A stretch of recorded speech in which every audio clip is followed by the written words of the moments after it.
Hello everyone, good evening সবাইকে। Welcome to my channel অর্চচিরুস lifestyle. কেমন আছো তোমরা সবাই? আশা করছো অনেক ভালো আছো, আমিও খুব ভালো আছি। তো এখন বাজে রাত্রি প্রায় 8:30 থেকে 9টা। এখন আমি আর আমার বর দুজনে মিলে বেরিয়ে পড়েছি, একটু বাজারে যাব। আসলে বিয়ের মরশুম চলছে, তো সামনেই আমাদের অনেক বিয়ের নেমন্তন্ন আছে, তো সেজন্যই কেনাকাটা করতে যাচ্ছি, বিয়ের গিফট কিনতে যাচ্ছি। আসলে যেদিন নেমন্তন্ন থাকে সেদিন গিফট কিনতে গেলে না অনেকটা দেরি হয়ে যায়। একে তো সারাদিন টাইম পাওয়া যায় না, তার উপরে যেদিন অনুষ্ঠান সেদিন যদি গিফট কিনি, গিফট কিনতে কিনতেই যেন অনেকটা রাত্রি হয়ে যায়। তো সেজন্যই আগেই কিনে রাখছি। তো ও বাইক পার্কিং করছিল আর আমি ওই টাইমে একটু দোকানগুলো ঘুরে ঘুরে দেখছিলাম।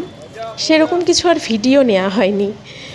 তো আমাদের কেনাকাটা প্রায় শেষ, নিজের জন্য কিছু কেনা হলো। তো ভিডিওটি কেমন লাগলো জানিও। Bye bye.